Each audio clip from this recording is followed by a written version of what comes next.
taking action for you. Okay, did you see the Vince 400 relay last night? It was incredible. They completely shattered the world record. Thanks for joining us tonight. We start off with some breaking news.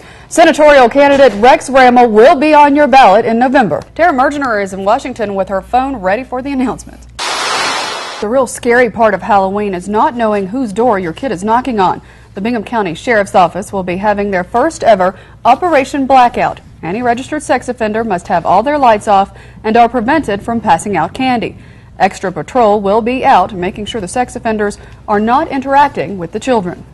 If they catch one of them that's on probation making contact with the child at the door, that is a violation. They can be arrested. For a link to the Idaho Sex Offender Registry, go to our website at KIDK.com and click on News Links. MRSA is already responsible for more deaths in this country than AIDS. The reason this bacteria is so dangerous is that it can make you sick just by touching it. People are excited about this. There's going to be lots of trick-or-treating going on tonight.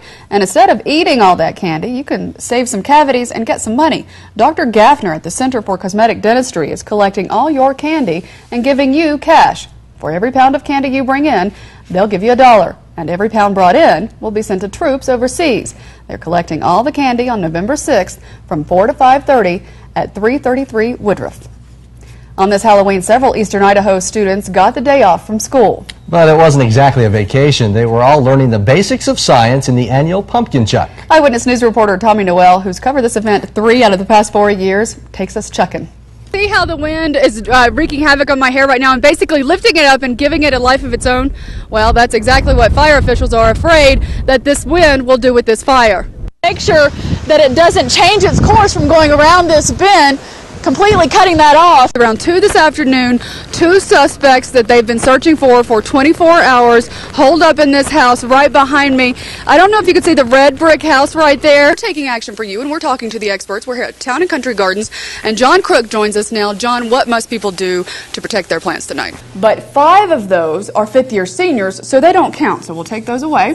The 4th phase of the competition is to grab this charged hose, run 75 feet, and then hit a target. If you're in the market for a new car, you're in luck. The low interest rate means that if you have good credit, you can get relatively inexpensive financing. This is the end of the runway for the airport, and so it's right in the flight pattern for the airport, so it really can't be developed. So the city and the shelter both felt it was a good use for the land. Consult that financial advisor and don't act on emotion. Do you know where Tom Brady was today? I'm pleading the 5th on that. Uh-huh. I know where I wish he was. Channel 3 Eyewitness News reporter Mary Sturgill talked with some renters who now have to move. Mary, why? What's going on? Todd, see this building right here? To look at it, you can tell that it's in foreclosure, but make no mistake, it is. They say home is where the heart is. And now Jewel McMurtry and her neighbors are brokenhearted. We pay our rent, we pay our bills. We don't deserve that. But according to the bank, the owner, Miguel Lugo, has not been paying the mortgage on this property at 1602 Stevens Drive in Ammon. And now the loyal tenants are paying for Lugo's mistake. Horrible. Yeah. I mean, I've lived here for 2.5 years, and to find out that, I'm getting kicked out in 2 weeks is unbelievable. So this is the situation. This is a fourplex. The tenant in Unit D got this letter from the foreclosing bank about 2 weeks ago saying that they had to be out in 2 weeks. Now, this tenant right here in Unit C was visited last week by the realtor representing the bank. The tenants in Unit A and B haven't received any official notice. So this is the problem. When does the 2 weeks start? Does it start with the date of the letter, which is July 24th, or does it start from last Thursday? So Stacy Christ called the number in the letter to find what help is available to the tenants. No answer, so she leaves a message. Yes, my name is Stacy Christ. Not even 5 minutes after Stacy made that call, here comes the mailman with the official eviction notice. It's dated July 30th, so we have 15 days, so the 14th. Okay. And then it says if we fail to do so, a suit will be brought against us for possession of the premises. Don't get too damn comfortable, because your safety blanket is gone nowadays. With the way the economy is and stuff, just because you're a renter, don't think you're secure, because you're not. Because this could happen to you. It just happened to me. Now, Idaho law says that tenants must be given at least 30 days notice of eviction as long as they paid their rent, and these people have. But are there different laws when a property goes into foreclosure? There is so much involved in this story. We will, of course, definitely keep following the issue. Now, if you have any ideas to help those people or anyone else who finds themselves in this situation, please email me at marys@kidk.com. For Channel 3 Eyewitness News, I'm Mary Sturgill. Monday, we brought you the story of 4 families who are being evicted from their fourplex in Ammon because the owner went into foreclosure. Well, Channel 3 Eyewitness News reporter Mary Sturgill has been taking some action for these people, hitting the streets all week trying to find some help for them. Mary, I understand you finally got some answers, some news for them that could help out tonight. Is that right? Todd, I certainly did. You may remember the tenants right here at 1602 North Stevens Drive got this eviction letter on Monday. One of the problems with the letter is that it only gave them 15 days to get out, and under Idaho law, they should have 30 days. So I got to work and finally got some answers, but for some, unfortunately, it may be too late. This week, I called 5 local attorneys, hoping to find some kind of help for the tenants at 1602 North Stevens. No one would talk about the case until today. Nathan Olson with Beard St. Clair in Idaho Falls took a look at the eviction letter each tenant received. In Idaho, my interpretation of this situation is that they would at least need at least 30 days notice. Remember, this letter only gave them 15 days. If the other side were to bring an action, they were to file a lawsuit based on this notice, I think the chances are when they get to a hearing that a judge will probably toss it out and they'll have to start it over again.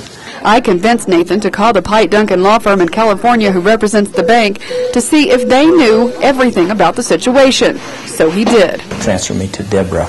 After being transferred a couple of times, Nathan had to leave a message. If you could call me back. When our local attorney got a call back from the San Diego attorney, they said they knew exactly what they were doing. This was the way GMAC had them deal with all of their properties. They evict everyone, and then they start all over, despite who's paid up their bills and who hasn't. After hearing that, Nathan Olson and his firm agreed to take this case pro bono if the tenants wanted to take action to protect themselves. I delivered that news this evening. Unfortunately, I was too late for Michelle Nelson and her husband. It comes down to it, I guess they more or less accomplished what they wanted to. They got 2 of us out within a couple of weeks, so it's unfortunate. So 2 tenants have already found another place to live, but the offer still stands for the other 2 who were not home tonight when I stopped by. And last minute tonight, we understand that there might be some local investors who could be interested in the property. We'll definitely keep you posted on that. Now, if you ever find yourself in a similar situation, consult an attorney. You may have options that you didn't know about. For Channel 3 Eyewitness News, I'm Mary Sturgill. I wanted to see what all this stink was about. Phew, and boy, did I find out. Now, I do have to warn you, what I found was disgusting, so if you have a queasy stomach, you might want to look away during parts of this. A phantom pooper is taking a squat just out back of one Idaho Falls neighborhood. If the wind blows the right direction, yeah, you can smell it through our back door. I'd like to catch the person, though. I think it's disgusting and he should be put in jail. Here's the scoop on the poop. The city has gotten so many calls about the phantom pooper, they've set up a pooper stakeout to see if they could catch him doing his business. But from what I understand, they still haven't caught him yet. Even though they've staked out the area and sat and watched, they still haven't caught up with him yet. Here are the clues to the phantom pooper's identity as we know them. His preferential place to leave a log is under the Lindsay Boulevard overpass. He fancies himself a bit of a Rembrandt.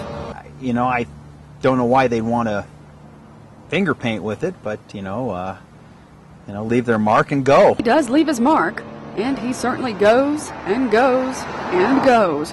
But he even uses toilet paper. If you gotta go, you gotta go, you know? I mean, okay, once, if you have an accident once, but this has happened several times. When you have to go, a little while in advance. I mean, hello. Bathrooms and toilet tissue are not a new concept. They've been around for a while. Now, I must tell you that in addition to the stakeouts, the city has been cleaning up this mess whenever it happens, and the neighbors we spoke with have offered their facilities. But until the phantom takes them up on the offer, I guess they'll just have to deal with the situation with a little bathroom humor. For Channel 3 Eyewitness News, I'm Mary Sturgill.